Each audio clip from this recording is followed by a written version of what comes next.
Hello, good morning students. तो आप सब लोग कैसे हैं? आई होप कि आप सब लोग स्वस्थ एवं ठीक ही होंगे। तो चलिए आज का क्लास स्टार्ट करते हैं। तो पिछले क्लास में हम लोगों ने प्रश्नावली यानी कि अध्याय 7 का प्रश्नावली 7.1 का क्वेश्चन नंबर 3 तक पढ़ लिए थे। तो आइए आज आगे पढ़ते हैं। तो ये प्रश्नावली 7.1 जिसमें 3 तक पढ़ लिए थे। तो आगे है क्वेश्चन नंबर 4। तो क्वेश्चन नंबर 4 है, ललिता ने एक माइक्रोवेव ओवन ओवन 12% बिक्री कर सहित 9,016 रुपये से खरीदा। बिक्री कर जोड़ने से पहले का मूल्य ज्ञात कीजिए।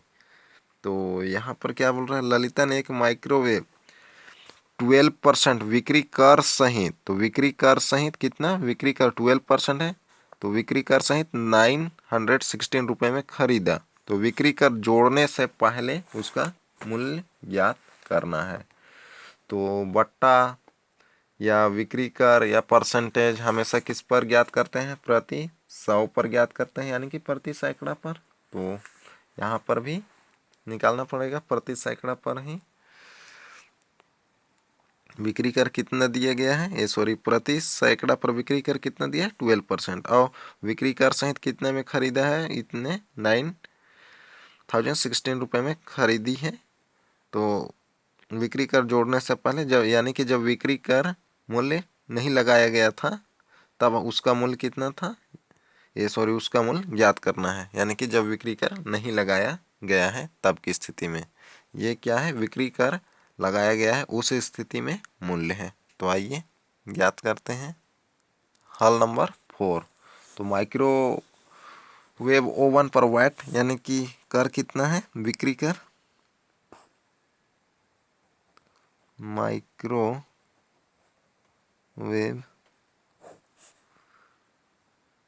ओवन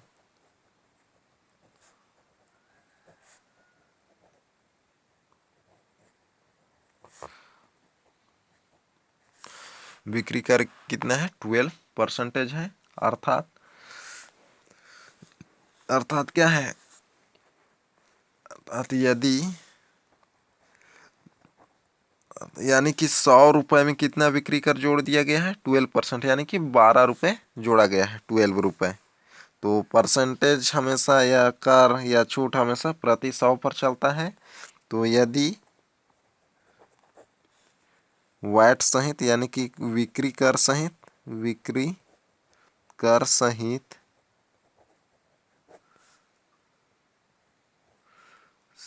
मूल्य कर रहित, यानी कि बिक्री कर रहित मूल्य 100 रुपये यानी कि 100 रुपये है, तब बिक्री कर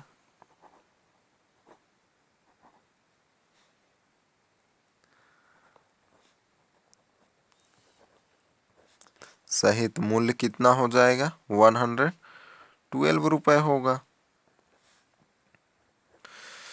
तो यानी कि जब यदि बिक्री कर नहीं है, यानी कि बिक्री कर जब नहीं लगाया गया है तो उसके लिए मान लिया वस्तु का मूल्य कितना है, 100 रुपये है।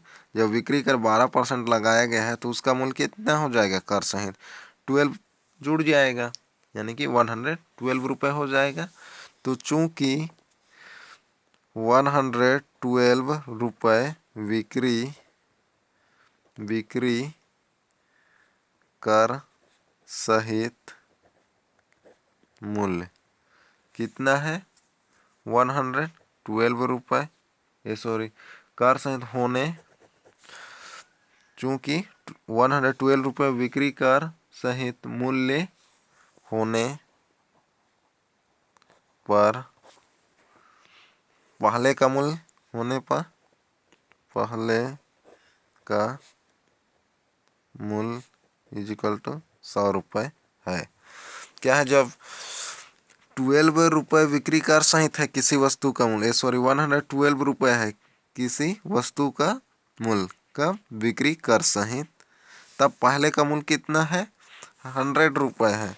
तो जब बिक्री कर 1 रुपये होगा तो इसलिए 1 रुपये बिक्री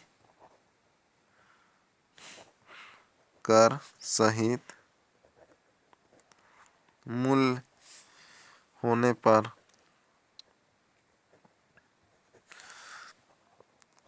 पहले का मूल्य, पहले का मूल्य कितना हो जाएगा 112 रुपये बिक्री कर सहित होने पर पहले का मूल्य कितना है 100 रुपये। तो 1 रुपये बिक्री कर सहित होने पर मूल्य कितना हो जाएगा 100/112 होगा, 100/112 रुपये।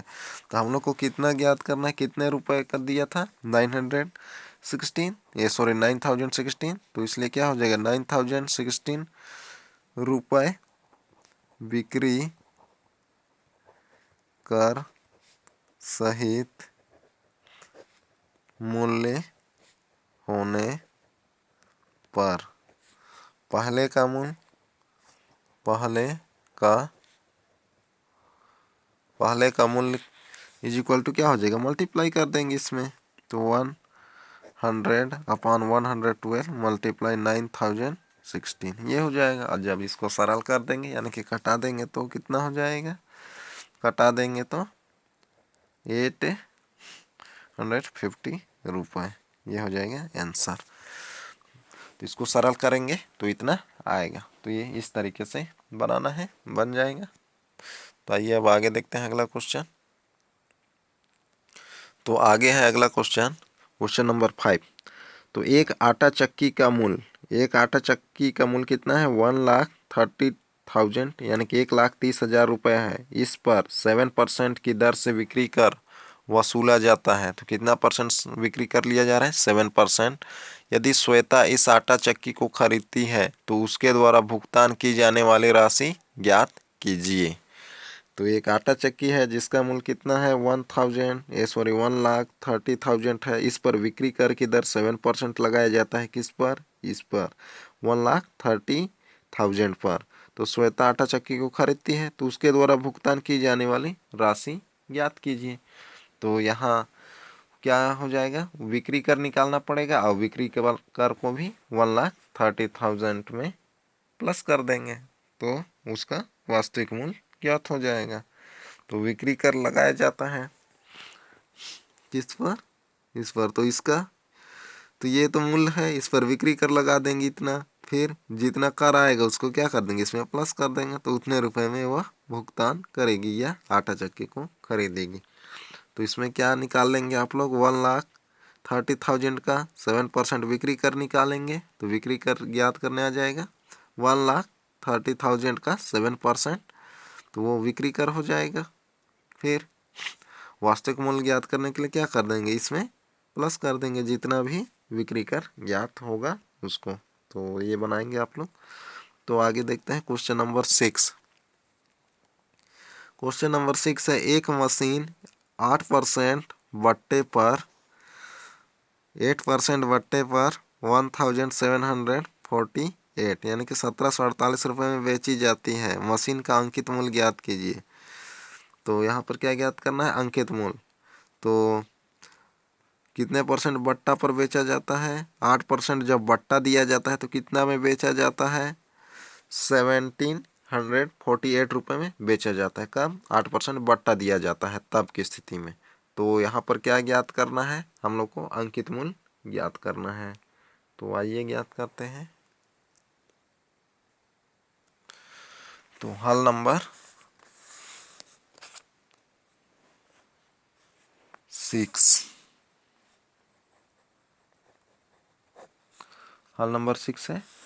तो यहाँ क्या दिया था, एक मशीन पर 8% बट्टे में बट्टा जब दिया जाता है तब 1748 रुपये में बेचता है। तो पहले का मूल्य ज्ञात करना है यानी कि अंकित मूल्य जब बट्टा नहीं दिया था या छूट नहीं दिया था।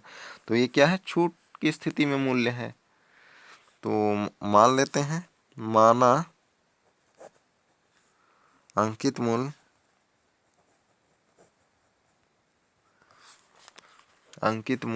इज इक्वल टू 100 रुपये है। तो मान लिए कि अंकित मूल्य कितना है, 100 रुपये है, तो बट्टा इज इक्वल टू 8%, 8% है। तो विक्रय मूल्य क्या हो जाएगा, जब मान लिया है अंकित मूल्य 100 रुपये है, तो 100 रुपये में बट्टा कितना दिया जा रहा है, 8%, यानी कि 8 रुपये का छूट दिया जा रहा है। तो मूल्य कितना हो जाएगा, 92 रुपये होगा, क्योंकि 100 में 8% बट्टा दे रहे हैं, यानी कि 8 रुपये छूट दे रहे हैं।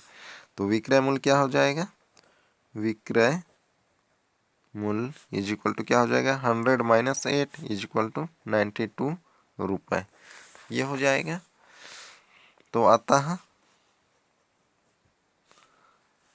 आता नहीं, चूंकि 92 रुपये विक्रय मूल्य होने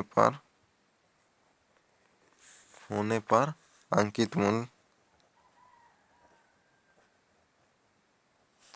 इज इक्वल टू 100 रुपये है। क्या है, जब 92 रुपये में बेचा जाता है, यानी कि विक्रय मूल्य जब 92 हुआ, तो उसका अंकित मूल्य कितना है, 100 है। तो ये 100 है, तो हम लोग का विक्रय मूल्य कितना है, तो इसलिए 1748 रुपये विक्रय मूल्य होने पर अंकित मूल्य इज इक्वल टू कितना हो जाएगा, 100/92 मल्टीप्लाई 748, तो ये हो जाएगा। तो यहाँ से आगे इसको सरल कर देंगे, तो सरल कर देंगे तो कितना आ जाएगा, सरल करेंगे तो 1900, तो ये हो जाएगा आंसर। तो इस तरीके से बनाना है, बन जाएगा। तो आइए अब आगे देखते हैं अगला क्वेश्चन। आगे है क्वेश्चन नंबर 8। तो क्वेश्चन नंबर 8 है, निम्नलिखित वस्तुओं को खरीदने पर यदि 5%, क्वेश्चन नंबर 7 है, दो टोकरियां, पहली टोकरी में 8 आम और 4 तरबूज हैं, दूसरी टोकरी में 14 आम और 7 तरबूज हैं। पता करें कि दोनों टोकरियों में फलों का अनुपात समान है या अलग है। तो अनुपात निकाल लेंगे आप लोग इसका, दोनों टोकरियों का। किसका, पहले टोकरी में क्या है, आम 8 और तरबूज 4 है, तो आम अनुपात तरबूज यानी कि 8:4 होगा। यहाँ से इसको सरल करेंगे, तो फिर दूसरे टोकरी का निकालेंगे। तो दूसरे टोकरी में इज इक्वल क्या होगा, आम अनुपात तरबूज इज इक्वल टू आम कितना है, 14:7। फिर देख लेंगे कि बराबर है या नहीं। तो ये बनाएंगे आप लोग। आगे देखते हैं क्वेश्चन नंबर 8। तो क्वेश्चन नंबर 8 है, निम्नलिखित वस्तु को खरीदने पर यदि 8% बिक्री कर जुड़ता है तो प्रत्येक का विक्रय मूल्य ज्ञात कीजिए। तो कितना परसेंट जुड़ रहा है, वस्तु खरीदने पर 5% बिक्री कर जुड़ता है, प्रत्येक का विक्रय मूल्य ज्ञात कीजिए। पहला 200 रुपये वाली शर्ट, तो 200 रुपये वाली शर्ट है, तो इस पर विक्री कर कितना जुड़ेगा, 5% जुड़ेगा, यानी कि 200 का 5% निकाल लेंगे। जो 5% आएगा फिर उसको क्या कर देंगे, इसमें प्लस कर देंगे, क्योंकि उतना बिक्री कर जुड़ेगा वस्तु का जो मूल्य है उसमें। वस्तु का मूल्य कितना है, इतना है, तो इसका 5% निकालेंगे, फिर उसको क्या कर देंगे, इसमें प्लस कर देंगे। तो ये शर्ट का मूल्य ज्ञात हो जाएगा, तो बन जाएगा। उसी तरीके से दूसरा भी आप लोग बनाएंगे। तो आगे देखते हैं क्वेश्चन नंबर 9। तो क्वेश्चन नंबर 9 है, सरिता ने एक कूलर 15% कर सहित 5,750 रुपये यानी कि 5,750 रुपये में खरीदा। कर जुड़ने से पहले कूलर का मूल्य ज्ञात कीजिए। तो यहाँ पर क्या बोल रहा है, सरिता एक कूलर 15% कर सहित खरीदती हैं। कर सहित कितना में खरीदती है, ये 5,750 रुपये में खरीदती है। तो कर जुड़ने से पहले का मूल्य ज्ञात कीजिए, यानी कि क्या ज्ञात करना है, अंकित मूल्य ज्ञात करना है। तो ऐसा क्वेश्चन हम लोग पीछे पढ़ चुके हैं विक्री कर सहित वाला क्वेश्चन नंबर 4 में। तो उसी तरीके से बनाना है इसको, 4 के जैसे ही तो बनाएंगे। तो क्वेश्चन नंबर 10 भी वैसे ही है। सूरज ने एक टेलीविज़न 8% बिक्री कर सहित 10,260 यानी कि 10,260 रुपये में खरीदी। बिक्री कर जोड़ने से पहले उसका मूल्य ज्ञात कीजिए। तो यहाँ पर भी अंकित मूल्य ही ज्ञात करना है, तो ज्ञात कर लेंगे।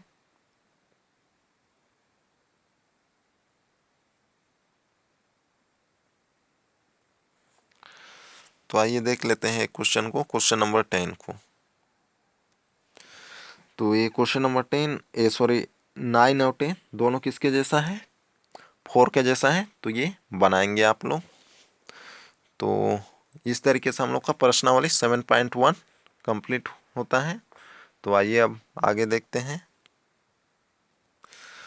आगे है साधारण ब्याज यानी कि ब्याज, इंटरेस्ट। तो ये सब हम लोग चैप्टर स्टार्ट किए थे, तो उस समय देख लिए थे कि साधारण ब्याज क्या होता है, चक्रवृद्धि ब्याज क्या होता है, उससे संबंधित फॉर्मूलास क्या है। तो वे सब एक बार आप लोग रिवाइज कर लेंगे। तो पहले क्या है, ब्याज किसी धन के उपयोग के बदले बदले दिए दिए या लिए गए अतिरिक्त धन को क्या कहते हैं, ब्याज कहते हैं। ब्याज की गणना दो प्रकार से की जाती है, साधारण ब्याज और चक्रवृद्धि ब्याज। तो ये भी हम लोग पढ़ चुके हैं कि साधारण ब्याज और चक्रवृद्धि ब्याज क्या होता है। तो ये पिछले क्लास में या पिछले वीडियो में जो पढ़े थे वो आप लोग देख लेंगे। तो आइए क्वेश्चंस में जाते हैं सीधे। जैसे ये क्वेश्चन है साधारण ब्याज का, ये उदाहरण नंबर 4। जैसे 10,000 रुपये का 10% वार्षिक ब्याज की दर से 3 वर्ष का साधारण ब्याज ज्ञात कीजिए। तो साधारण ब्याज का फॉर्मूला मैं बताया था क्या होता है, मूलधन मल्टीप्लाई दर मल्टीप्लाई समय अपॉन 100 यानी कि P multiply R multiply T या N और अपॉन 100। तो ये फॉर्मूला है। तो इसमें मूलधन कितना दिया है, ये 10,000 और दर किया है 10% वार्षिक और टाइम कितना है n का मान 3 वर्ष। तो रख देंगे साधारण ब्याज इक्वल टू मूलधन मल्टीप्लाई दर गुणित समय बटे 100। तो ये हो जाएगा। तो इसमें रख देंगे मूलधन 10,000 मल्टीप्लाई दर 10 समय 3 अपॉन 100। तो यहाँ से इसको सरल कर देंगे तो 300 रुपये। तो ये हो जाएगा। इस तरीके से ज्ञात करना है। तो आइए देखते हैं आगे। तो आगे है उदाहरण नंबर 6। तो 5,600 रुपये का 5% वार्षिक ब्याज की दर से 2 वर्ष का चक्रवृद्धि ब्याज ज्ञात कीजिए। तो चक्रवृद्धि ब्याज ज्ञात करना है यहाँ हम लोग को। तो चक्रवृद्धि ब्याज करने से पहले क्या निकाल लेते हैं, मिश्रधन। जब मिश्रधन पता होगा तो मिश्रधन में मूलधन को माइनस कर देते हैं, तो क्या निकल जाता है, चक्रवृद्धि ब्याज। तो यहाँ क्या दिया गया है, 5,600 रुपये का, तो इतने रुपए का बोला है, अर्थात यह क्या है, मूलधन है। और दर कितना है 5%, समय कितना है 2 वर्ष। तो हम जानते हैं कि ए क्या है, अमाउंट यानी कि मिश्रधन is equal to P bracket में 1 plus R by 100 whole to the power n। तो पी मूलधन है, प्रिंसिपल, और R रेट है अपॉन 100 और n क्या है, टाइम है। तो इसको टी से भी प्रदर्शित कर सकते हैं। तो यहाँ P इज इक्वल टू कितना दिया है 5,600, R इज इक्वल टू 5 और n इज इक्वल टू 2। तो ये हो जाएगा। तो अब इस फॉर्मूला में रख देते हैं।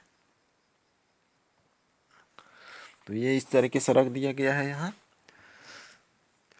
तो क्या हो जाएगा 5,600 ब्रैकेट में 1 प्लस R का मान 5 था upon 100 whole to the power 2। तो इसको सरल कर दी, 5 1 जा 5, ये वैसे ही है, मल्टीप्लाई 5 1 जा 5 से कटाए हैं तो 20 आया है, 1 प्लस 1/20 होल स्क्वायर। इसको सरल कर दिए हैं कि 20 का मल्टीप्लाई 2 से प्लस 1 तो कितना आ गया 21 upon 20 whole to the power 2 यानी कि whole square is equal to, यहाँ 2 टाइम्स होगा मल्टीप्लाई तो 5,600 मल्टीप्लाई 21 अपॉन 20 मल्टीप्लाई 21 अपॉन 20। जब इसको सरल करेंगे तो इस पूरे को तो कितना आ गया 6 7,174 रुपये। ये क्या है, ए का मान यानी कि मिश्र धन।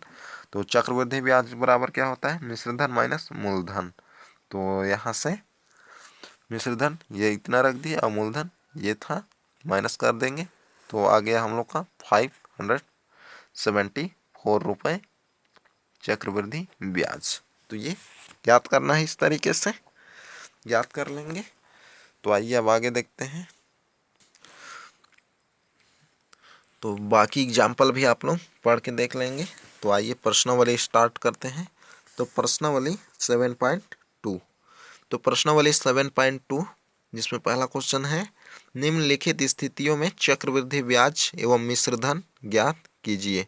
तो चक्रवृद्धि ब्याज एवं मिश्रधन ज्ञात करना है, जिसमें पहला क्वेश्चन है मूलधन 7,000 रुपये, दर 10% और समय है 4 वर्ष या 4 वर्ष। तो आइए एक क्वेश्चन कर लेते हैं यहाँ से। तो यहाँ पर क्या है, मिश्रधन और हम लोग को क्या ज्ञात करना है, चक्रवृद्धि ब्याज। तो हल नंबर 1, तो क्या क्या दिया है, दिया है मूलधन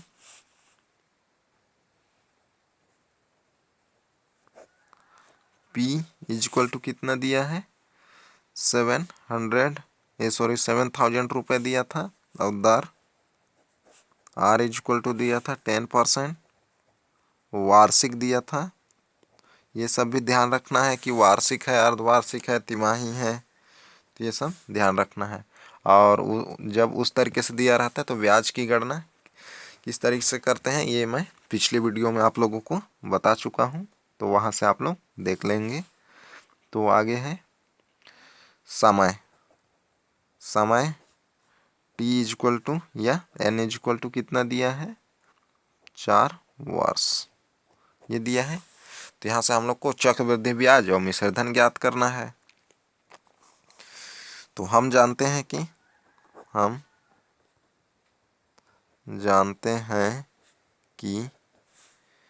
A इज इक्वल टू क्या होता है, यानी कि मिश्रधन is equal to P bracket में 1 plus R upon 100 whole to the power T या N। यहाँ N दिया है तो हम लोग भी N लिख देते हैं, तो ये हो जाएगा।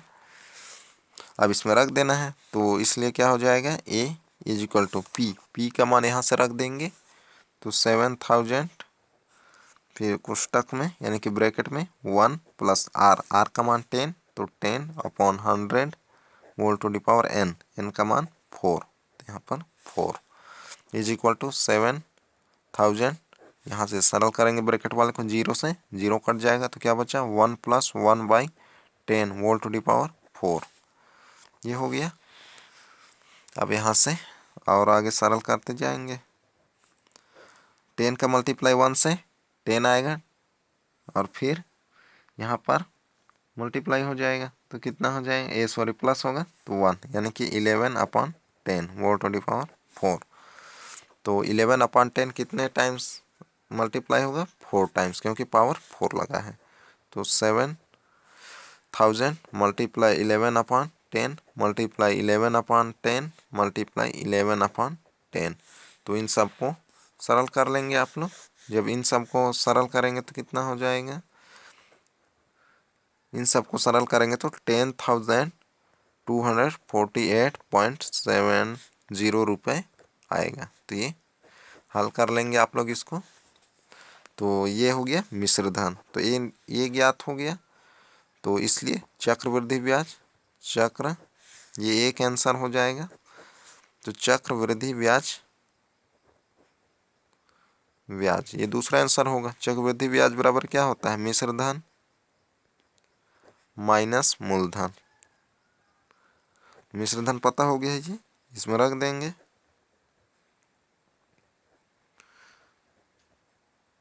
और मूलधन कितना था हम लोग का 7,000, माइनस कर देंगे तो कितना हो जाएगा 3,248.70 रुपये। तो यह हो जाएगा आंसर। तो इस तरीके से याद करना है मिश्रधन और चक्रवृद्धि ब्याज, या चक्रवृद्धि ब्याज और मिश्रधन, तो बन जाएगा। तो आइए आगे देखते हैं। तो इसी तरीके से क्वेश्चन नंबर 2 और 3 बनाएंगे आप लोग। तो आगे देखते हैं प्रश्न नंबर 2। तो क्वेश्चन नंबर 2 है, राहुल ने कार खरीदने के लिए बैंक से 1,25,000 रुपये यानी कि 1,25,000 रुपये राशि 12% 12% वार्षिक चक्रवृद्धि ब्याज की दर से उधार ली। तो 3 वर्ष बाद देय राशि एवं ब्याज की राशि ज्ञात कीजिए। तो यहाँ पर क्या बोल रहा है क्वेश्चन, राहुल ने कार खरीदने के लिए 1,25,000 यानी कि 1,25,000 रुपये की राशि 12% वार्षिक ब्याज की दर से उधार ले। कितना रुपए, इतना रुपए उधार ले जाता है कितने, और तो 3 वर्ष बाद दे राशि यानी कि 3 वर्ष बाद कितने रुपए देगा बैंक को वह ज्ञात करना है, एवं ब्याज की राशि ज्ञात करना है यानी कि कितना ब्याज देगा वो ज्ञात करना है। तो इतने वर्ष देगा तो क्या ज्ञात करना है, मिश्र धन ज्ञात करना है और ब्याज ज्ञात करना है यानी कि चक्रवृद्धि ब्याज। तो यहाँ पर मूलधन क्या है ये हो जाएगा, और आर यानी कि दर ये और टाइम ये। तो यहाँ पर भी क्या ज्ञात करना है, मिश्र धन और चक्रवृद्धि ब्याज ज्ञात करना है। तो जैसे क्वेश्चन नंबर 1 में ज्ञात किए थे वैसे ही ज्ञात करना है यहाँ पर भी, तो बन जाएगा। तो आइए आगे देखते हैं। बैंक में जमा धन राशि 50,000 पर 15% वार्षिक चक्रवृद्धि ब्याज की दर से 2 वर्ष का ब्याज की गणना कीजिए। तो यहाँ पर भी क्या ज्ञात करना है, जमा राशि कितना है 50,000, दर कितना है 15%, वार्षिक चक्रवृद्धि ब्याज बोला है। तो चक्रवृद्धि ब्याज की दर से 2 वर्ष का ब्याज की गणना कीजिए, अर्थात क्या ज्ञात करना है, चक्रवृद्धि ब्याज ज्ञात करना है। तो चक्रवृद्धि ब्याज ज्ञात करने के लिए पहले क्या निकालेंगे, मिश्र धन निकालेंगे। जब मिश्र धन ज्ञात हो जाएगा तो क्या कर देंगे, मूलधन को माइनस कर देंगे, तो चक्रवृद्धि ब्याज ज्ञात हो जाएगा। तो उसके लिए यहाँ पर दिए गए ये किसका मान है, पी का मान दिया है। तो मूलधन कौन होता है, जितने भी राशि लिया जाता है उधार में या किसी को दिया जाता है वह क्या होता है, मूलधन होता है। और इतने वर्ष बाद उसको वापस कर दिया जाएगा या कितने रुपए दिया जाएगा, तो क्या ज्ञात करना रहता है, मिश्रधन ज्ञात करना रहता है। अब ब्याज की गणना तो स्पष्ट है कि ब्याज ज्ञात करना है, चक्रवृद्धि ब्याज। तो यहाँ पी का मान ये है, आर ये और टाइम 2 ईयर। तो पहले मिश्रधन ज्ञात कर लेंगे। तो जैसे क्वेश्चन नंबर इसमें हम लोग ज्ञात किए थे मिश्रधन, फिर मिश्रधन में मूलधन को माइनस कर दिए थे, तो वैसे ही यहाँ पर भी इसको माइनस कर देंगे मिश्रधन में, तो ब्याज निकल जाएगा। तो बनाएंगे इसको भी आप लोग। तो आगे है क्वेश्चन नंबर 4। तो क्वेश्चन नंबर 4 है 1,260 रुपये का 5% वार्षिक ब्याज की दर से 2 वर्ष का साधारण ब्याज। क्या बोल रहा है, पहले 2 वर्ष का साधारण ब्याज एवं चक्रवृद्धि ब्याज का अंतर ज्ञात कीजिए। तो यहाँ पर क्या ज्ञात करना है हम लोग को, साधारण ब्याज एवं चक्रवृद्धि ब्याज का अंतर ज्ञात करना है। तो जिसके लिए क्या दिया है, मूलधन ये है इतने रुपए का 5%, दर 5 है, टाइम 2 ईयर है। तो इसी का क्या निकालना है, पहले साधारण ब्याज फिर उसके बाद चक्रवृद्धि ब्याज निकालना है, फिर दोनों का अंतर निकाल लेना है। तो चक्रवृद्धि ब्याज में साधारण ब्याज घटाएंगे, क्योंकि चक्रवृद्धि ब्याज हमेशा ज़्यादा होता है किससे, साधारण ब्याज से।